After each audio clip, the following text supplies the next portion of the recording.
Send me $12,000, right now. My brother Derek planted both hands on the dining table so hard that the silverware jumped. His phone lay beside my plate, displaying a bank transfer screen with my name already typed into the recipient field. I stared at it. What happened? You don't need the whole story, he snapped. The bank closes soon. Across from me, my father didn't even look surprised. He folded his napkin and said, Natalie, stop making this difficult. Family helps family. I had paid Dad's overdue utilities, replaced the leaking roof over his kitchen, and covered more of Derek's emergencies than I could count. But this was the first time either of them had demanded money without offering even a believable explanation. I'm not sending $12,000 until you tell me what it's for. Derek's face hardened. Then he reached for the bowl beside him. I saw the movement, but not quickly enough. Hot soup struck my cheek, chin, and blouse. The bowl hit the floor and shattered beneath the table. For one stunned second, the room went completely silent except for the soup dripping from my hair onto my lap. Derek stood over me, breathing heavily. Get out of this house, he shouted. You're useless. I pressed my napkin against the burning skin beneath my eye and turned toward my father, expecting him to finally see what Derek had become. Instead, Dad pointed at the front door. You heard your brother. Leave. I looked from the broken bowl to Derek's clenched fists, then back to the man who had just chosen him without hesitation. Something inside me became strangely calm, and I started laughing. Derek blinked. What's so funny? Dad's finger remained aimed at the door. Have you lost your mind? No. I reached beneath my chair and pulled my work bag onto the table. I think I just stopped doubting myself. The laughter vanished from Derek's face when I removed my tablet. For 3 weeks, I had been waiting to see how far they would take this. I had collected every inconsistent request, every document Dad pushed across the table, and every message Derek assumed I would never compare. Still, part of me had hoped I was wrong. I unlocked the screen and turned it toward myself. I was hopping neither of you would make this decision. Derek glanced at Dad before looking back at me. His voice dropped. What do you mean by that? I kept the tablet angled toward my chest. Derek leaned across the table. Show me what's on it. Not yet. Dad's expression tightened. Natalie, don't turn this into one of your workplace investigations. That was what he always called it whenever I asked for facts. An investigation, an interrogation, a problem I was creating. I glanced at the soup soaking into my blouse. This is the first time I've ever told either of you no. That's not true, Derek said. It is. After Mom died, Dad had called me when the electricity was scheduled to be disconnected. I paid it before lunch. When his prescription costs increased, I added them to my monthly expenses. When a storm damaged the kitchen roof, I covered the contractor because Derek said his business was having a slow quarter. Derek's emergencies came even more often. A failed car payment, unpaid taxes, a supplier who supposedly needed cash immediately, each time he promised repayment. None of it ever came. Whenever I brought it up, Dad gave me the same answer. Your brother is trying. He just needs another chance. Now Dad pushed back from the table and stared at me as if I had embarrassed him. You have a good salary, he said. You live comfortably. $12,000 won't ruin you. That doesn't make it his. Derek gave a sharp laugh. There it is.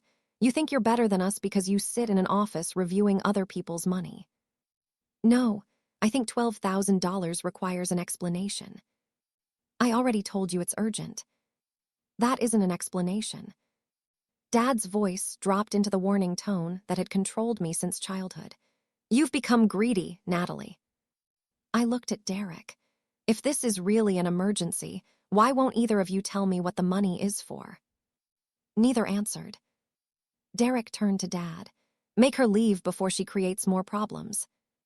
I looked down at the tablet, then locked the screen. I wanted to hear that from both of you. A notification sounded. The preview showed a new message from the family attorney.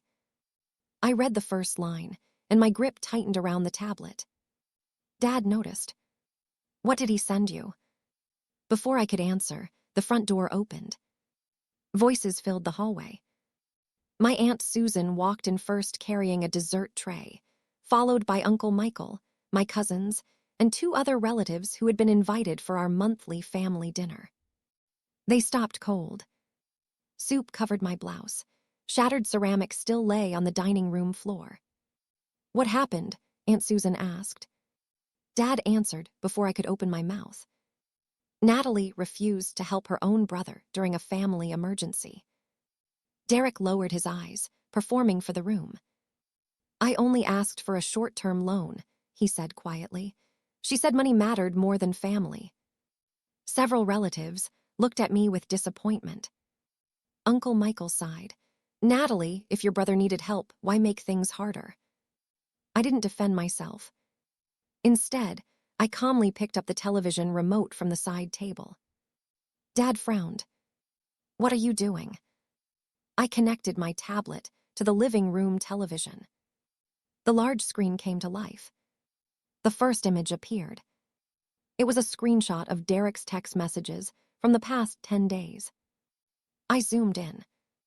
Message 1. "I need the money for overdue taxes." Swipe. Message 2. "My medical insurance won't cover emergency treatment." Swipe. Message 3. "My supplier will shut my business down if I don't pay today." The room grew quiet. I looked toward Derek. "So, which one was true?" He opened his mouth.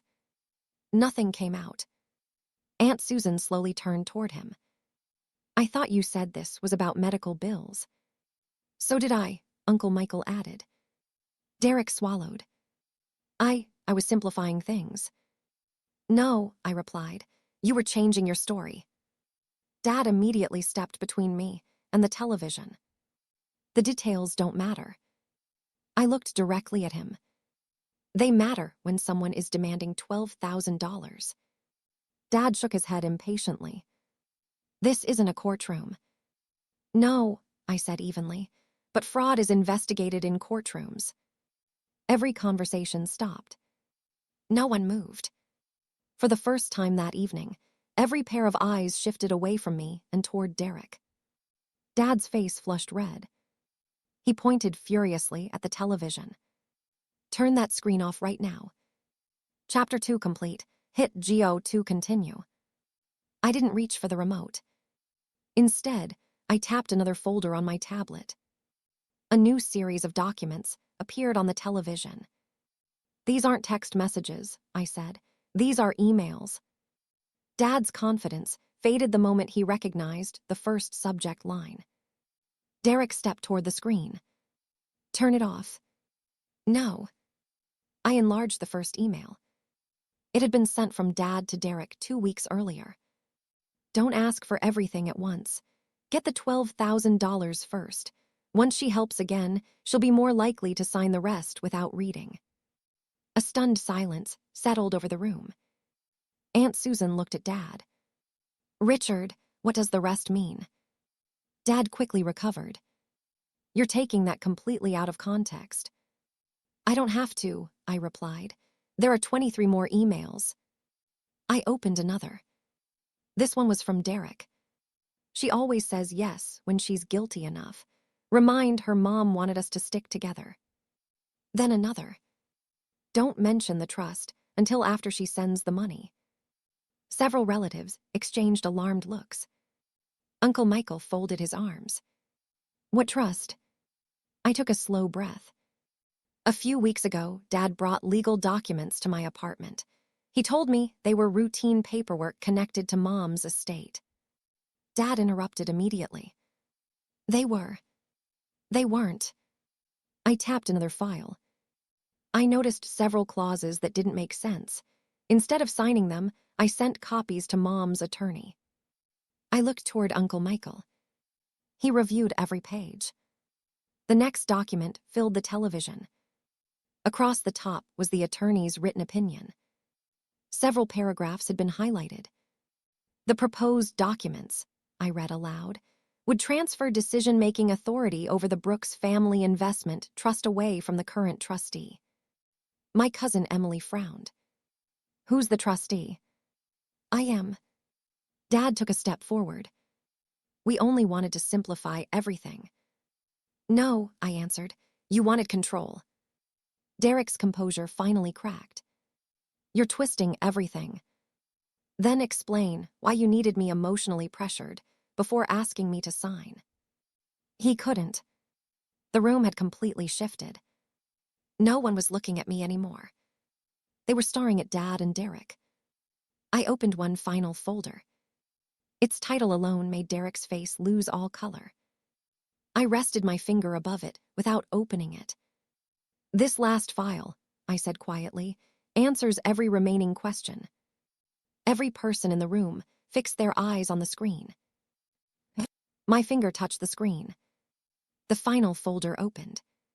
The first file was an audio recording. I pressed play.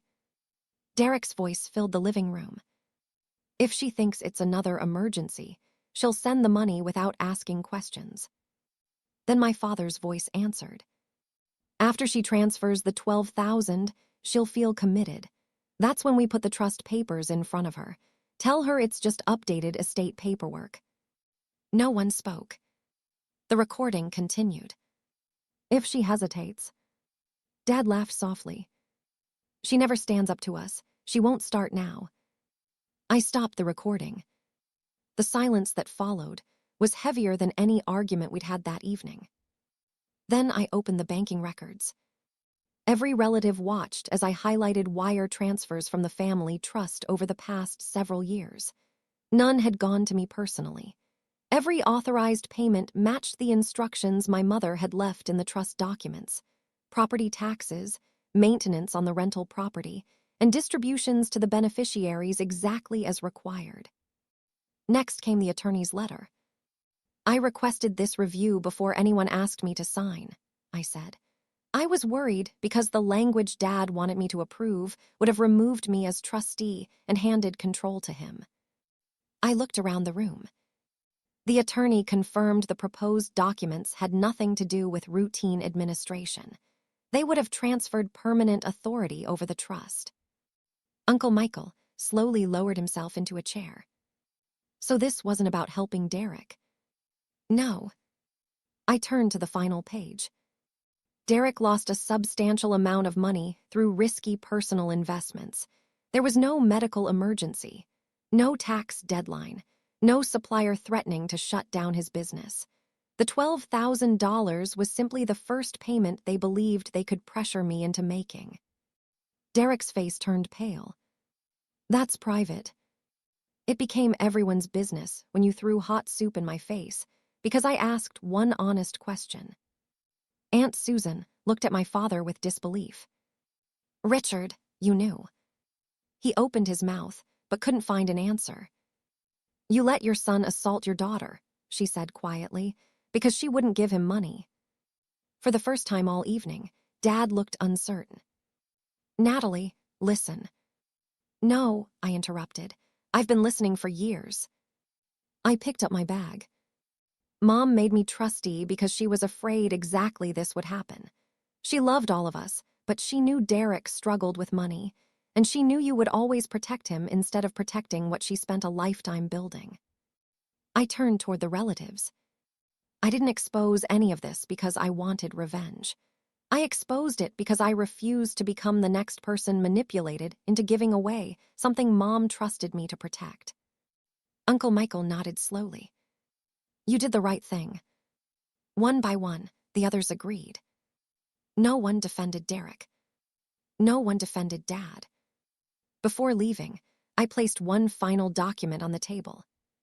I've already reported tonight's assault, and my attorney has every email, message, and recording you've seen today.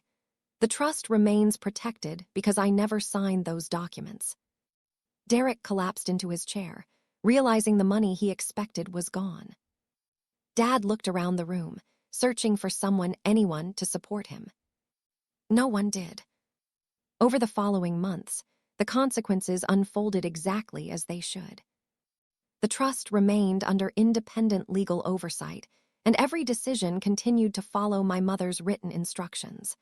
Dad was permanently removed from any role in its administration. Derek was forced to deal with the financial losses he had created himself instead of expecting someone else to rescue him. The family stopped pretending they hadn't seen years of manipulation. Invitations became smaller. Conversations became more honest. The illusion that Derek was always the victim finally disappeared. As for me, I resigned from my unofficial role as the family's emergency bank account. I no longer paid bills that weren't mine. I no longer apologized for asking reasonable questions. Most importantly, I stopped believing that keeping the peace required sacrificing my self-respect. Today, I still manage the trust exactly as my mother intended. Every decision is documented, transparent, and made according to her wishes, not guilt, pressure, or manipulation. Walking away from that dining room was the hardest decision I'd ever made. It was also the first one I made entirely for myself. The moment they threw me out for refusing to send $12,000, they thought they had taken everything from me. In reality, they had just destroyed the only leverage they ever had over my life.